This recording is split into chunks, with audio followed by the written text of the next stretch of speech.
Recording in progress. Welcome to this SMPTE Washington, D.C. virtual event featuring an always interesting recap of the NAB show by Mark Schubin. Before we turn it over to Mark, first we'll conduct some quick SMPTE business. Hello everybody, good evening, good morning, good afternoon. My name is Jonathan Solomon and I am a SMPTE DC manager and stepping in for our fearless leader Mache as well as our planned host for the night, John Footen, who are exploring the world. Please note, tonight's presentation is being recorded, as you just heard, and this material might be used for SMPTE promotional purposes. Remaining on this call means that you agree to this. A quick pitch for SMPTE. If you are not a member, please consider joining. If you do, you will stay current and connected to the industry we love and admire so much. You will receive discounts on professional training, access to special webinars, and much more. If you're a student, there are a lot of reasons to join as well, and discounted pricing. I'll post the link in the chat for membership details.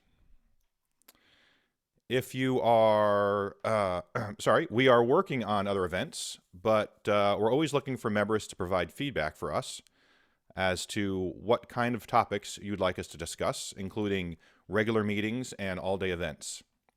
We've had some events already this year, and you can check those recordings on our YouTube page. Please check our section's calendar often for updated events. The link for that will be in chat.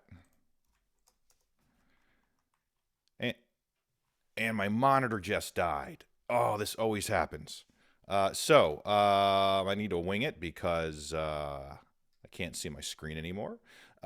So we do like to make sure our friends and members have the ability to know about jobs. So we have a job board on our SMPTE webpage, so please take a look at that.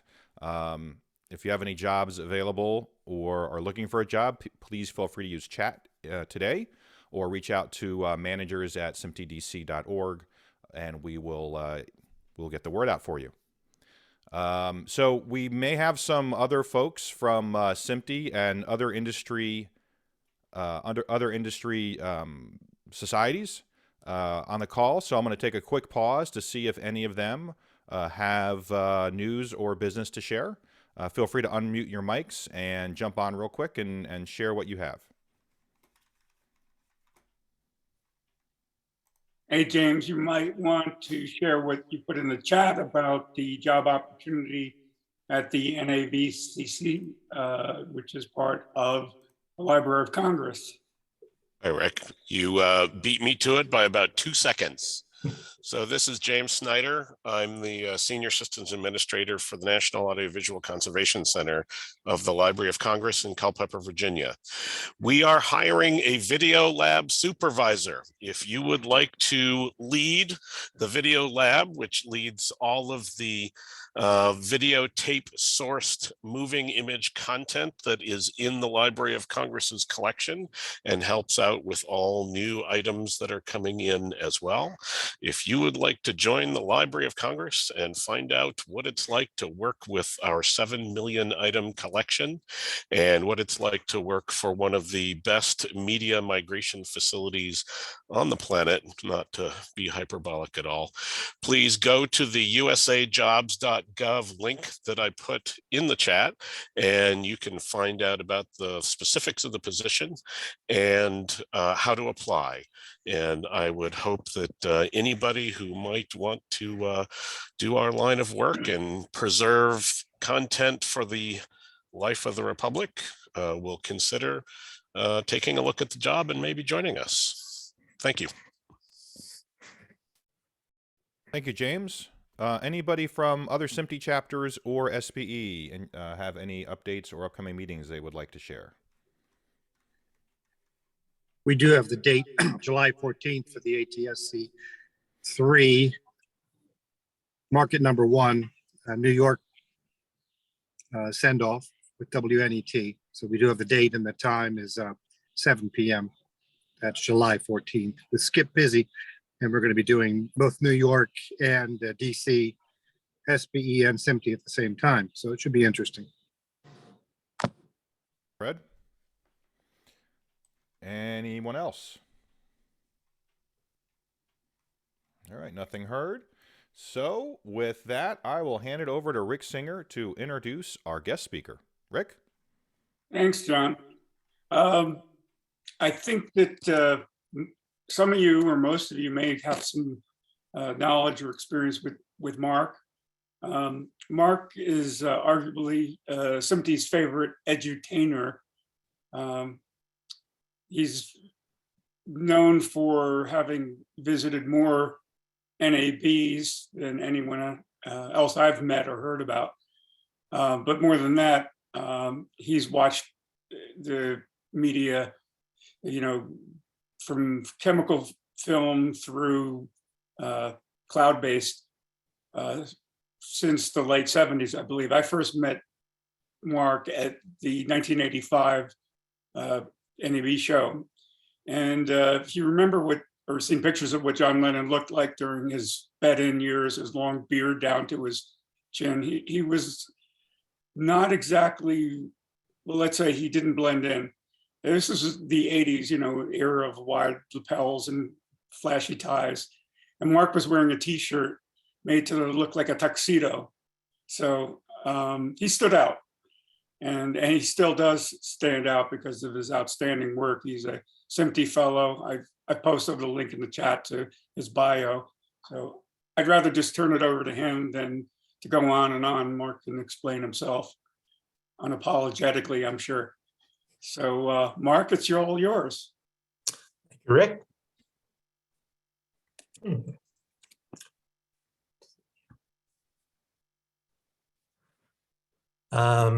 I've been working professionally in video since 1967, by the way.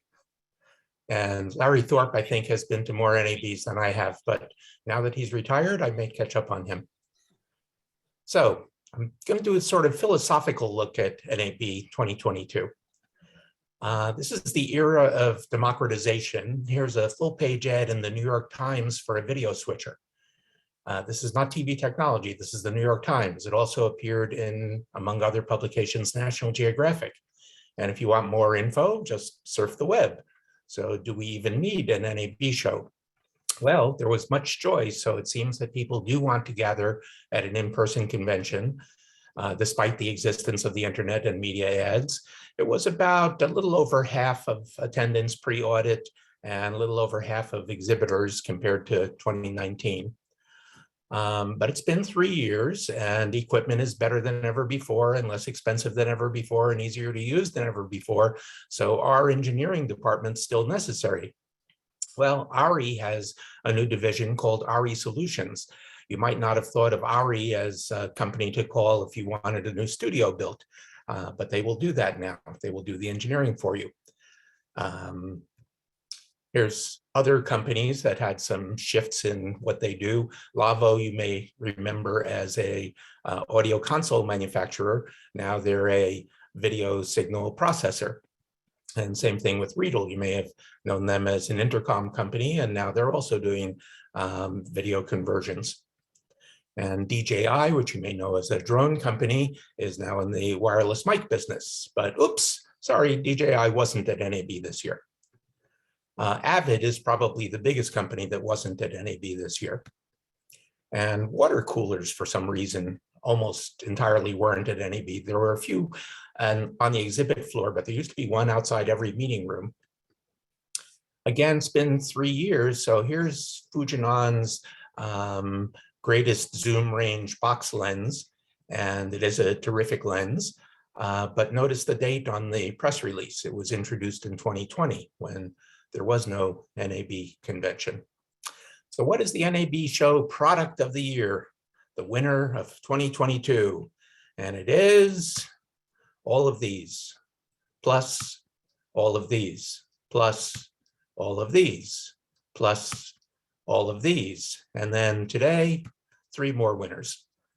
And it's not just NAB. Here's TV Technologies, Best of Show, and Best in Market. Here is TVB Europe's Best of Show and Best in Market. And just about every publication, every media outlet had its own bests. So with only 900 exhibitors, I think pretty much everyone went home with a prize. About the improvements, here is Sony's Venice 2. And it's got built-in recording, which is a big improvement because it makes the camera smaller. It can use either a 6K sensor as in the Venice or an 8K sensor. It has 16 stops of dynamic range, and there are other improvements. But if you put that 8K sensor in, you can't use the Rialto bridge anymore. That's the thing on the upper right, which allows you to extend just the camera head when you need something small. And if you're recording 8K at the highest quality, you can't use the existing recording cards. So instead, you need to go to this card, the S66, that's a terabyte card, which costs $4,000. Here's an op-ed that appeared in the 8K Association's newsletter, and it's about 8K and sustainability. And the writer basically says, what am I talking about? You can't be sustainable if you have 8K TVs. Barbara Lang, you may remember as the most recent executive director of SMPTE, and she now has a new venture called Kibo 121, which is about sustainability. I'll talk a little bit more about sustainability later. We had a terrific loss early this year, Irwin Young. He was 94, but still we wanted him to go on forever. But one of the things that he said when he was alive was what's in front of the camera and what's behind the camera matter more than what's in the camera. And it's something that's been around forever. Here's a nice Washington, DC publication, Television Digest in 1955. And they're comparing British TV to American TV. Now, in those days, American TV had many more lines, more frames per second, bigger channel, but everyone agreed British TV looked better. Among the possible explanations, they cleaned their lenses. So this was my favorite giveaway at NAB. It was an optical cleaning cloth, the front line of image control at ARI. This was another fun giveaway, a crystal radio. This is for picking up AM radio stations, nothing digital about it at all. This was part of a museum that vMix had, the Hall of Relics, and this was an IBC giveaway gone wrong. They gave out banana phones, and then people complained when the banana phones didn't work. And honorable mention to Riedel for having apples with QR codes embossed in them so you could get the press kit. This is NAB speak. An experiential zone appears to be a place that you go to hear people talk, with one exception. This was View Studios' experiential zone. This is the Create experiential zone, and it had a 100-foot wide LED volume used for virtual production. I'll talk a little bit more about virtual production later. This is the new West Hall. I apologize for the quality of the picture. I took it from the monorail from a distance of about 2 miles. But that big thing in the center with the hump, that's the new West Hall. It's quite large. So on the right are the 2 NAB Engineering Award winners, and the arrow points to some people at the other end of the lobby, and they're little specks. So how do you get from the main convention center to the new West Hall? Well, the convention center says, oh, just take the loop, and it will take a trip that could take up to 25 minutes and knock it down to approximately 2 minutes. This was made by Elon Musk's Boring Company, that's the name of it, and it's also known as Teslas in Tunnels. It supposedly, quote, solves traffic, close quote. But there's a driver in each car, there's a loader and unloader per parking space, and there are dispatchers in each station, so maybe it solves unemployment. Also, when you pop out, you're at Siegel's Bagel Mania, because here, that's the West Hall in the background there. Here is a map at the monorail station. The monorail, by the way, is automated. There are no people, employees in the monorail, an occasional cop, but there is a central control room. It's not AI. But notice the red arrow is where the exhibit hall entrance is at the West Hall. So you pop out in a parking lot next to Siegel's Bagel Mania, and then you have to trudge across the West Hall to get to the exhibits. So most people just walked. You've probably seen this picture of a Ukrainian tractor towing a Russian tank, but the important thing is what kind of tractor it is. I think many of you will know the colors and the logo on the front that it's a John Deere. John Deere is one of the world's most important AI companies. And they have partnered with NASA, they purchased Navcom, and they are talking about fully autonomous, nobody even in the tractor, letting the tractor just do its thing on its own. So AI is amazing. If you enter Mark Schubin in Google image search, you come up with this, and every one of those pictures is either a picture of me or a picture of a slideshow that I put together. But what if you use the tools section and you want to look instead of all time at just the last week? Not one of these pictures is a picture of me or anything that I put together. So AI doesn't know anything, except it probably isn't AI. People claim things to be AI that aren't really. One of the worst terms that people use is smart systems, and one of the best terms that people use is neural networks. So here is Smart Tool. This is from a new exhibit at the American Museum of Natural History. That's not a .nga domain. That's how you transliterate the Haida term for smart tools. But here's Da Vinci's neural engine in the new DaVinci Resolve 18, and it does indeed do AI type stuff. This is put together by Deep Brain AI. They were an exhibitor in the Central Hall. And this is an actual newscaster in Korea, and it's an artificial intelligence. The person does not exist. 출전한 대한민국 펜싱. 남자 사부르 대표팀이 단체전에서 금메달을 획득해 2연패에 성공했습니다. 김학범 감독이 이끄는 축구 대표팀은 온두라스를 상대로 6대0의 대승을 거둬 모레 멕시코와 8강전에서 격돌합니다. And they recommend that you use something like this for your spokespeople or customer service and so on. Here's a story that appeared recently, scientists warning that AI-generated faces are seen as more trustworthy than real ones. And here is something that human AI did, where they actually mapped dance by a terrific ballerina onto some total Klutzes.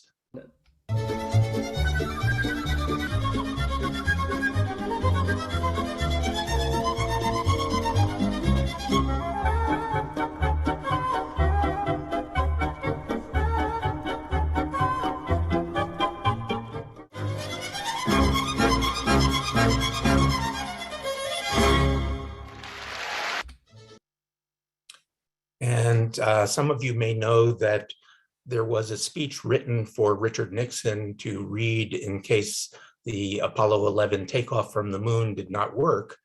So it was written, but he never read it.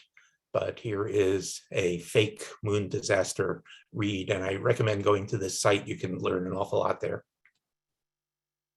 Good evening, my fellow Americans. Fate has ordained that the men who went to the moon to explore in peace will stay on the moon to rest in peace. And here is just craziness, an AI tool for auditions for gigs using the actors' own voices. This is from Fiverr. But, you know, couldn't you just send a recording if you weren't able to get to the audition? Rick wanted me to talk about 5G technology, and so here's a little bit about 5G. It's very flexible. It's been said to be magnificent for so long that people think it rescues people from fires and pays off the national debt and so on. Here is T-Mobile's rollout of 5G, and to roll out, they had to have cylindrical bottles. And here's a comparison of speeds. Now, if you look at the top part, they say that today's LTE, that's 4G networks, provide maybe 1 gigabit, and 5G will go from 10 to 20 gigabits, which would be an improvement factor of 10 to 20.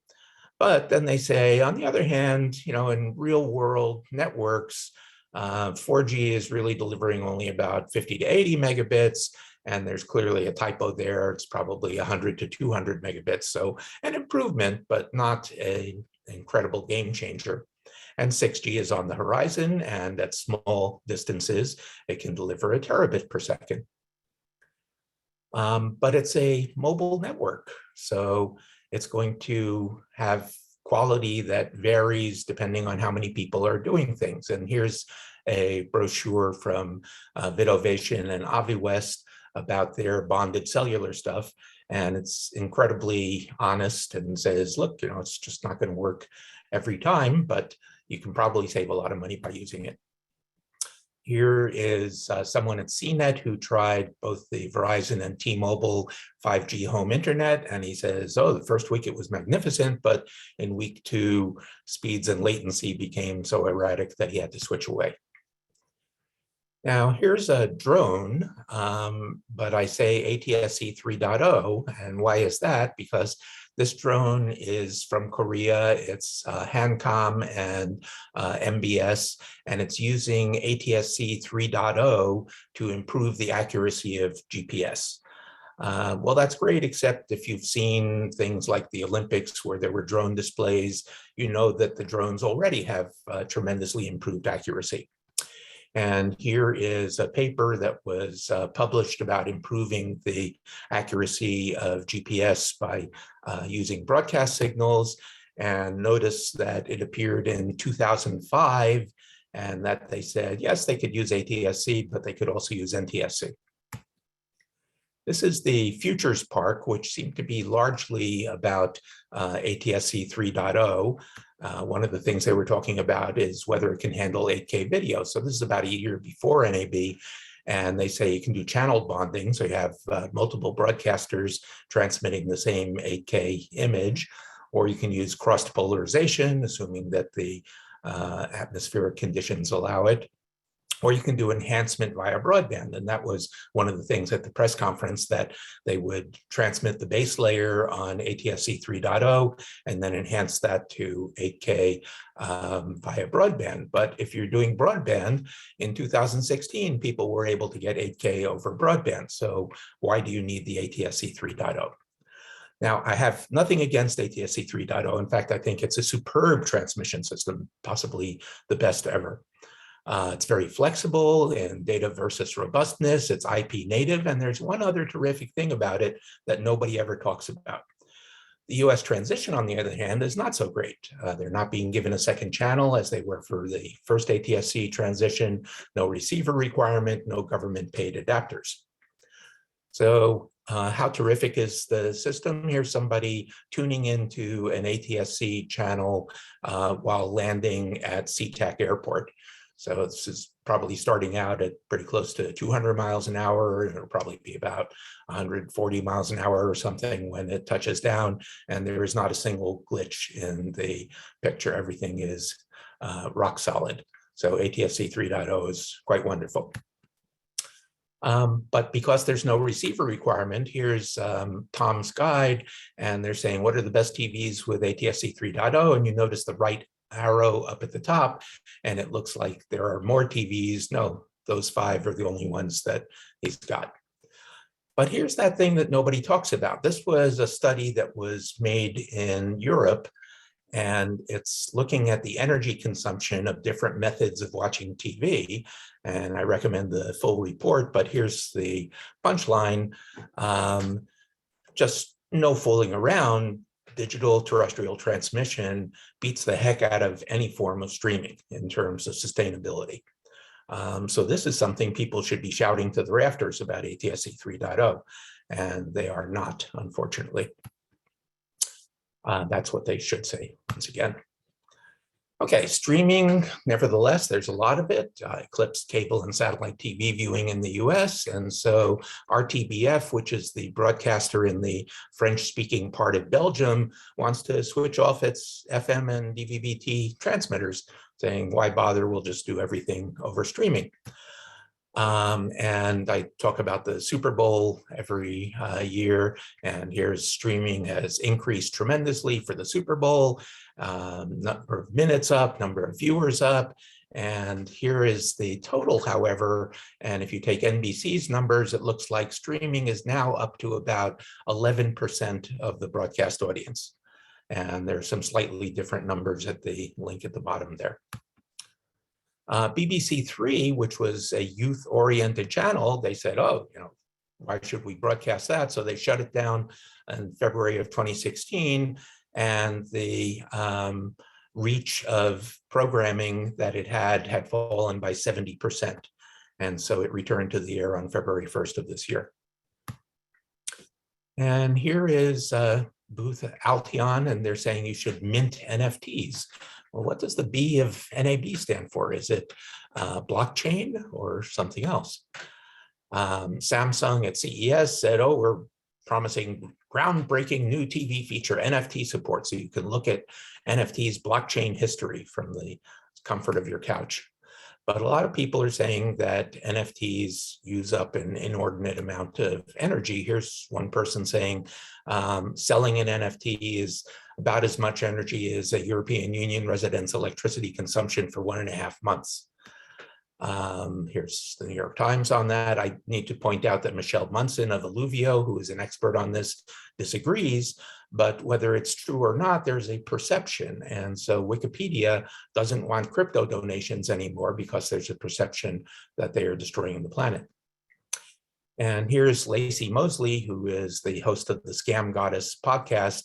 And whether you agree with her or not, I think you'll find that this is the most succinct description. Very big computers that take a lot of energy up to basically print out a CVS receipt of your Ponzi scheme. Nevertheless, a lot of people talking about doing things on the cloud. Here's Black Magic. You may have noticed in the slideshow at the beginning that the Marriott Hotel was draped from top to bottom with some of these people. And one person is saying, oh, I'm in New York and I'm doing the color. And oh, I'm in LA and I'm doing the edit and so on.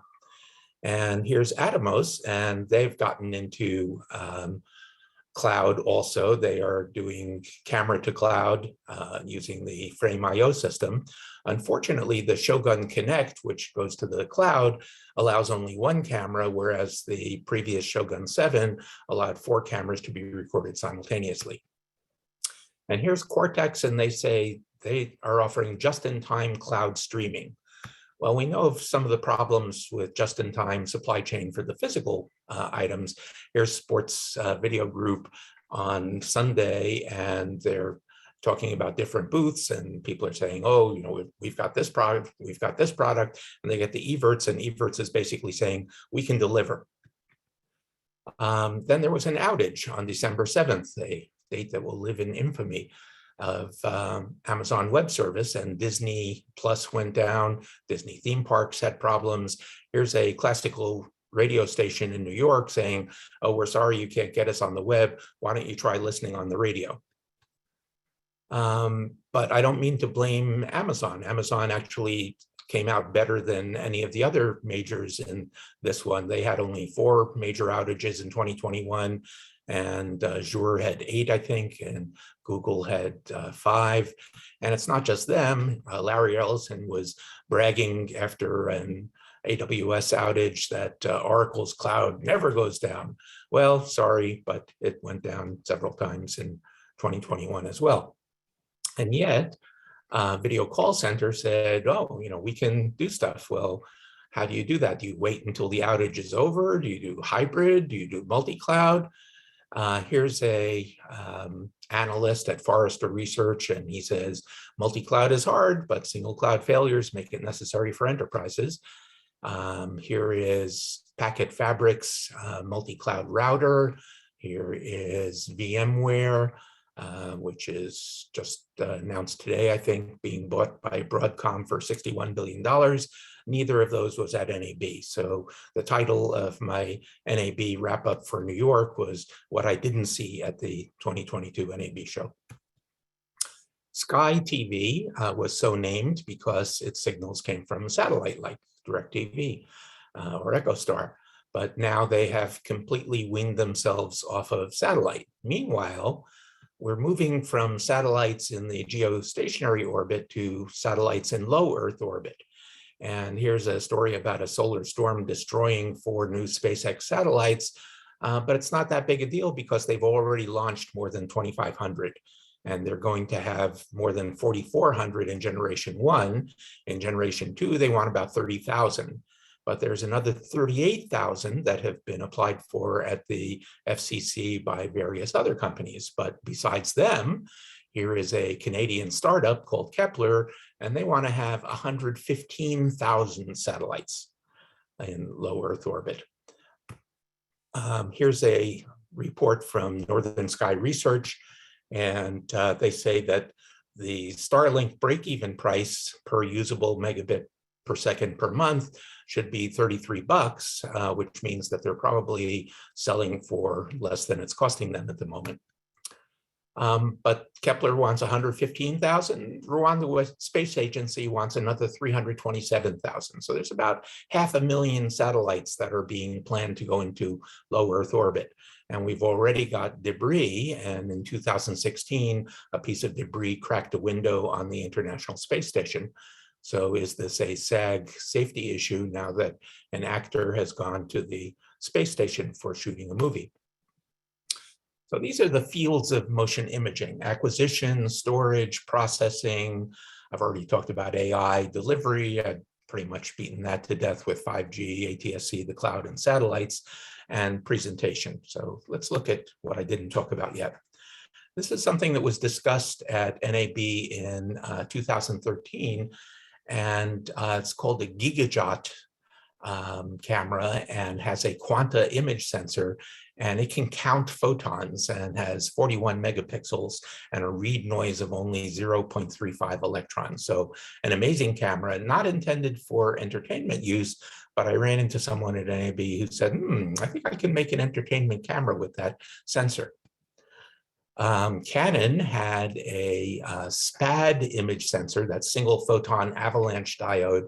It can show identifiable pictures. You can see the objects in the picture to 0.003 lux, which is a light level at which human vision cannot see anything. It's about 25 times darker than a starless night. And they just announced a 3.2 megapixel version, but it wasn't in Canon's booth. Here's another thing that Canon had that they just debuted in the US earlier this year at the NBA All-Star Game. This is a virtual camera system. And here is an off-screen shot. And this is positioning the camera anywhere you want. You can position it above the basket. You can position it behind somebody's foot, any place you want. That's what those joysticks are for.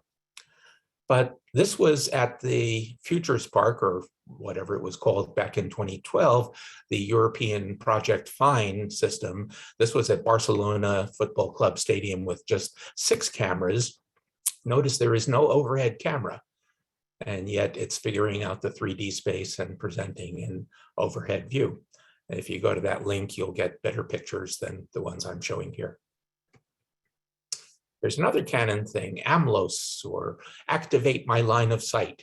Takes a pan-tilt zoom camera and divides it into a look at the whiteboard, a look at the presenter, and a look at the meeting room. It was actually shown at CES, but not at NAB. In the Futures Park again in 2009, there was live holography from NIC, the Japanese National Institute of Communications Technology. So why couldn't we have something like this in the Futures Park this year? This is a camera with lens or with optical system about the size of a grain of salt. And here's a different project. This one uses a meta lens with an electric zoom. So you don't need any thickness for this zoom lens. You simply apply a current. But here's a kind of tragedy. There was a company called Second Sight, and they came up with retinal implants for the blind. And then the company decided, oh, we don't want to be in that business anymore. And so they are not supporting the people who got the retinal implants. In storage, back in NAB 2005, there was holographic storage from at least 2 companies, InPhase and Optware. So what do we have in NAB 2022? Maybe DNA-based data storage? Nope. But we also don't have Group 47. As I think James was introduced earlier as having the best migration system, or maybe he said that himself, and he does. He has the absolute best data migration system. But not everybody can do that. I mean, look at what happened to giant companies like Ampex and RCA. If they were going to migrate data every 3 years, they're not around to do that anymore. So this is a system that prints something optical. It's actually human readable, although you probably want to use a microscope. They're much tighter than this. This picture is from a slideshow in 2017, so they're 5 years more advanced. And they're saying that you don't have to do any migration for at least 100 years. This is going to be fine. And they'll also give you full instructions on how to make a reader. But virtual production was probably the big thing at NAB this year. This is at the HPA Tech Retreat in 2020. This is virtual production. The scene outside the train windows is on LED volumes. This was the HPA Tech Retreat this year with 3 LED volumes in the back of the room and used for virtual production. And here you see that middle image that's just part of the full image. That's because there's camera tracking, and so the virtual production system is providing what the camera needs to see wherever it happens to be aiming at that moment. So at NAB, they had a thing called the Unreal Ride that was powered by Mark Roberts Motion Control, a Nikon company, and View Studios, a new company that just opened a 40,000 square foot virtual production studio in Las Vegas. And so they had people sit on a fake motorcycle, and then they had that motion control rig and created a virtual production for them. So on the right, you can see the motion control rig, a Bolt X. If you have to ask how much that costs, you can't afford it. The LED screen behind the motorcycle, you have to ask how much that costs, you can't afford it. And so that's basically the kind of virtual production that was being discussed. It does save a tremendous amount of money if you happen to be doing production that involves visual effects kinds of stuff. But you don't have to do that stuff. So this is without any motion control and without any LED volume. This is from an opera that was created last year. It's called Death by Life by White Snake Projects, which is a little tiny opera company in Boston. And the singers were all over the United States. They were using their smartphones to shoot themselves. They didn't have any LED volumes. They didn't have any special equipment. And yet they were still using the Epic Games Unreal Engine to create this kind of stuff. So SMPTE created a rapid industry solutions group about a year ago, and the first project that they're undertaking is on-set virtual production. And these are all the companies that are involved in the on-set virtual production, and the ones with X's are all the ones that were not at NAB this year. But this is something that you can play with. You can go to the Unreal Engine website and download the engine for free, and they'll even give you a cityscape if you want to play with. And if you're making a game, it's totally free until you get to over $1 million, and then they'll take a royalty. Also free, DaVinci Resolve 18, free download. And if you want the fanciest version, $295. For presentation, the big question recently has been what's going to replace Sony's X300 OLED monitor. There are some other people doing OLED monitors. Boland has OLED monitors. But a lot of experts are saying that the next big thing is this that's called QD OLED or quantum dot OLED. And so you have nothing but blue OLEDs, and then there's a layer of these quantum dots, and it gives you a very bright, very large color space image. And some people say this is the greatest thing. And it was shown off the floor at CES, but to the best of my knowledge was not at NAB. I don't think Samsung had any presence at NAB. Now, this is the common CIE chromaticity diagram. And the white triangle in here is Rec 709. The gray is the Digital Cinema Initiative's P3, and the blue is Rec 2020, which certainly gives you a greater color space. But look at all of this stuff outside the triangle, and no matter what triangle you have, you're going to lose things here. So the aquas, the turquoises are not going to be that great. So here was something in the Futures Park that was quite terrific. And this is one case where NAB made out better than HPA because they brought it to HPA, but TSA was concerned that they might have something dangerous in there. And so they ripped apart their system and they couldn't really show very much at HPA. But at NAB, they were showing pictures. And there was a NASA picture of some shallow water near a beach, and it was just stunning aqua. And this was basically adding just one primary instead of going to the 6 primaries. That's Corey Carbonara of Baylor University.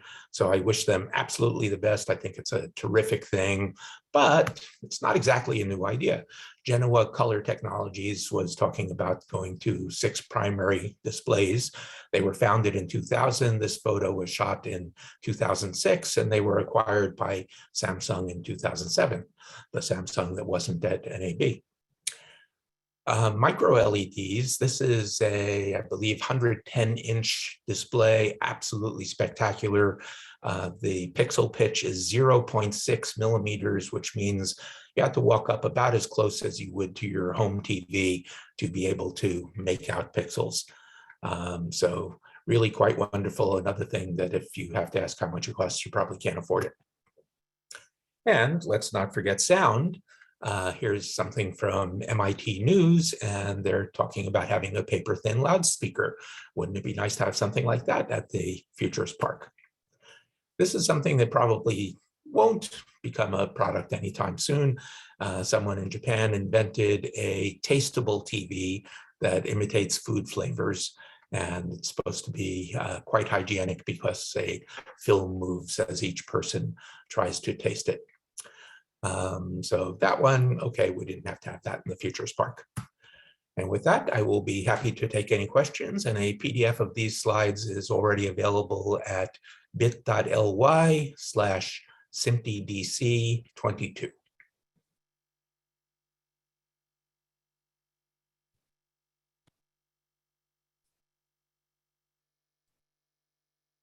All right, I'm folks. sure there's questions. Go ahead, Rick.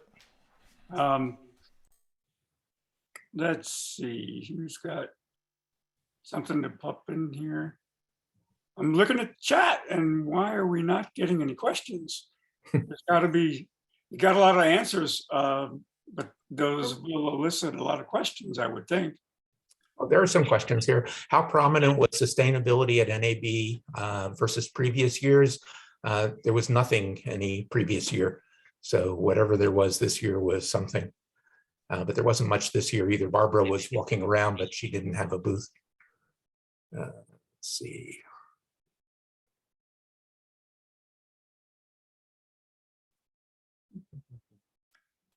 I have a question, Mark.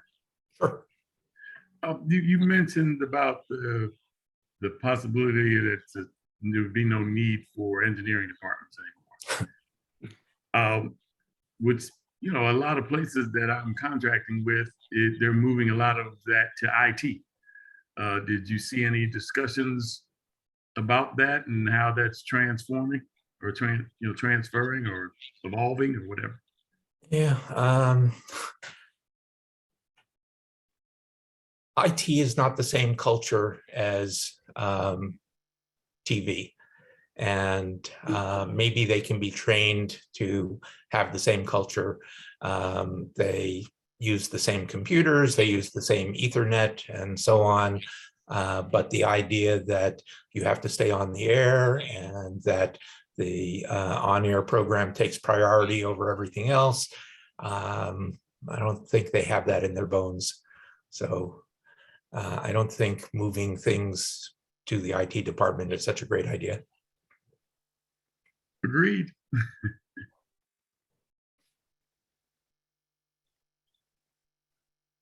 So, Mark, what about the ATSC 3 versus 5G discussion? I know that's been going on for a while. Do you see that they have different applications? Yes, absolutely. ATSC is a broadcast system. It can transmit from one place to many places.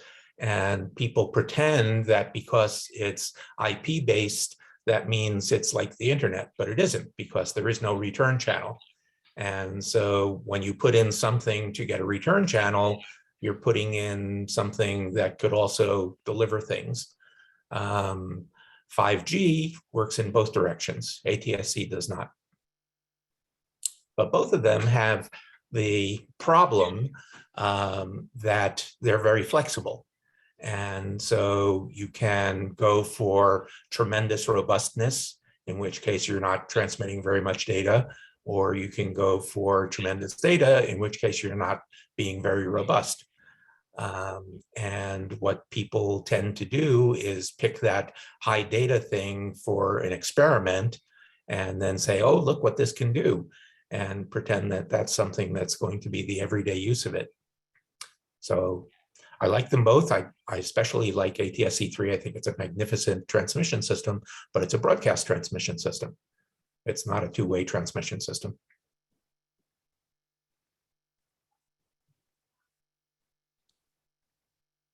There's a question from William Laziza asking, were you able to check out any companies that provide TV automation, and what were their latest developments?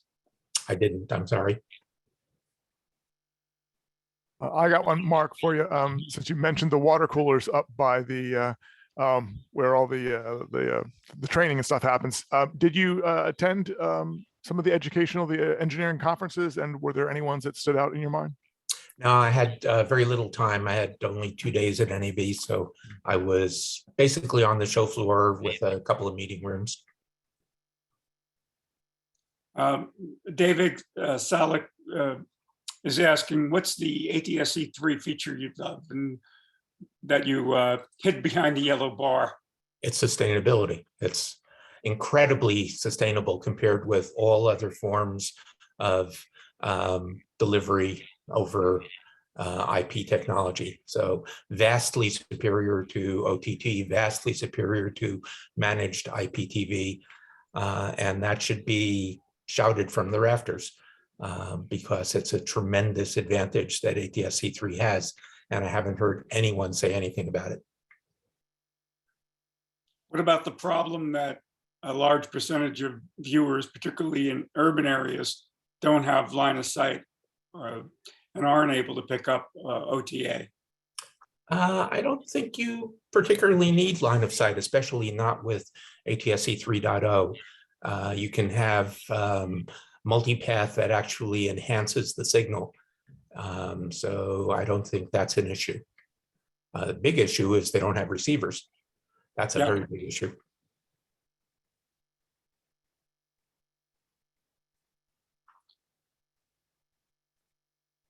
I mean, you saw what happened on the plane. The guy is inside a metal tube and is holding that receiver near the window and is going at 200 miles an hour, and the signal is absolutely rock solid. So one thing that you don't have a problem with ATSC 3.0 is reception when you have a receiver. I see James Snyder wants to know, did I see anything of note on asset management systems? And oops. Or workflow media supply chain. Yeah, basically no. It was a joyous NAB. Everybody was really happy to be there. And the half size thing was actually very nice for those of us who are NAB veterans. It wasn't as crowded. There were fewer booths that you went to, but there wasn't a lot of new stuff. You know, usually after NAB, I check all the other reports and it's like, oh, wow, there was this breakthrough or there was that breakthrough, and there weren't really any breakthroughs this year. The virtual production was something that hadn't been at NAB before, and the Venice 2 camera was enough of an improvement that it was sort of like something new, but that's about it.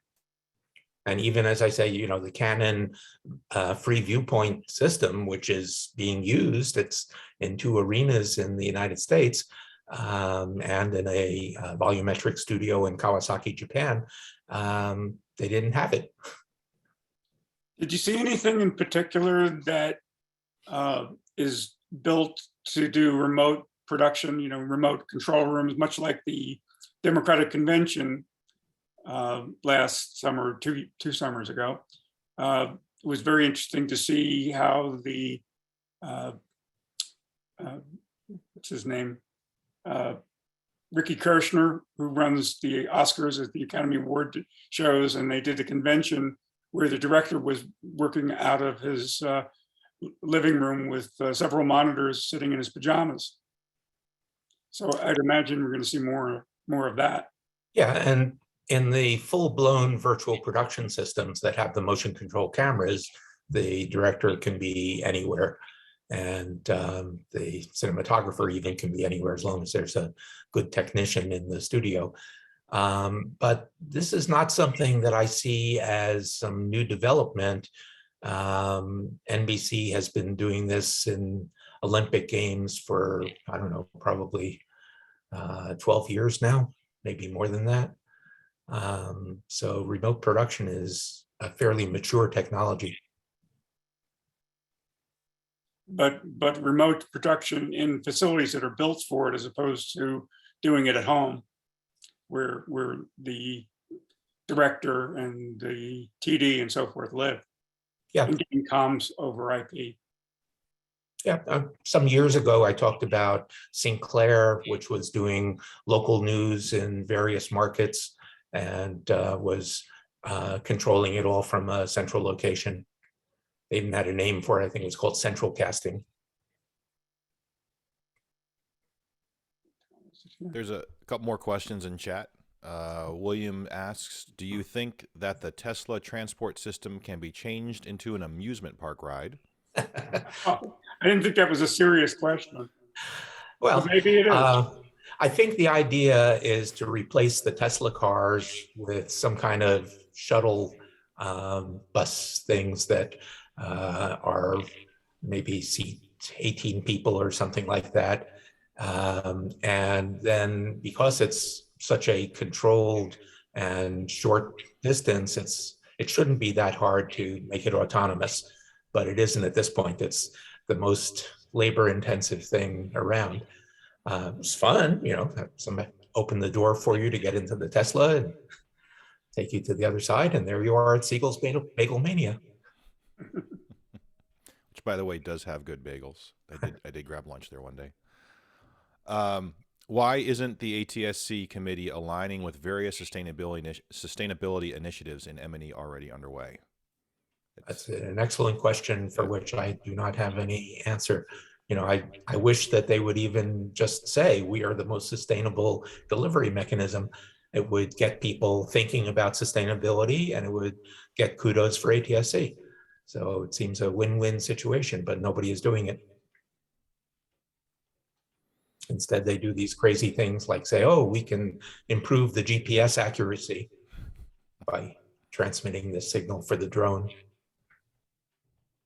Or we can deliver 8K by having a broadband connection. And Eric's wondering how the food was at the West Hall food court. It's a quite sizable food court. I didn't actually eat anything there, but it's, you know, like a shopping mall food court. The West Hall is a very strange shape. And so it's sort of triangular, and there's a big triangle in the middle of it, and that's the food court. Hey, Mark, you spoke a little bit about supply chain issues, but I was wondering, I mean, I would think that would be a fairly big topic. I've already had some conversations with vendors and manufacturers regarding, you know, timelines for projects. Do you have any more insight on what, you know, people were either saying, you know, publicly or under their breath, or regarding, you know, how that's affecting, you know, product rollouts and some of the things they were just showing? It's problematic. And, you know, that's why it was the most exciting thing that Evertz could say, that they expect to be able to deliver whatever they're showing. But yes, it's a big issue. I'm working on a project now where I have to calculate what is the thing that is most likely to be delivered on time. And that's a major factor in my choice of which system we're going with. Past experience shows anything, it will be the first thing to be delivered will be the last thing that you need for the project. Of course. And then you lose it. It's sitting on the dock somewhere.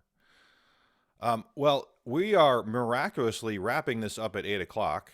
So, Mark, you have to come to all of our meetings because we are ending on time, which is a near miracle. Thank you, Mark and Rick, and thank you to on behalf of all the SMPTE DC section and everyone in attendance tonight and those watching in recording later.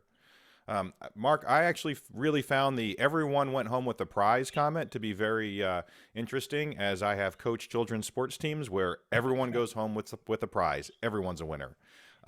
It's not about how good the technology is. It's about just being at NAB in person. But you know what? More interestingly, the flat lens you talked about with the electrical current zoom control, that has some great use cases across both consumer and industrial applications. Hopefully we can see that in less than 10 years as to being an actual product. So thanks for bringing that to our attention. Thank you to Deloitte for hosting us tonight on their Zoom platform. And I want to wish everyone good night. See you in the next DC section event, virtual or not. And check our website for upcoming events. I'll update that later this week. Thanks, everybody. Take care. See ya. Thanks, Mark. Thanks, everyone. Thanks. Good night. Thanks, everybody. Everybody.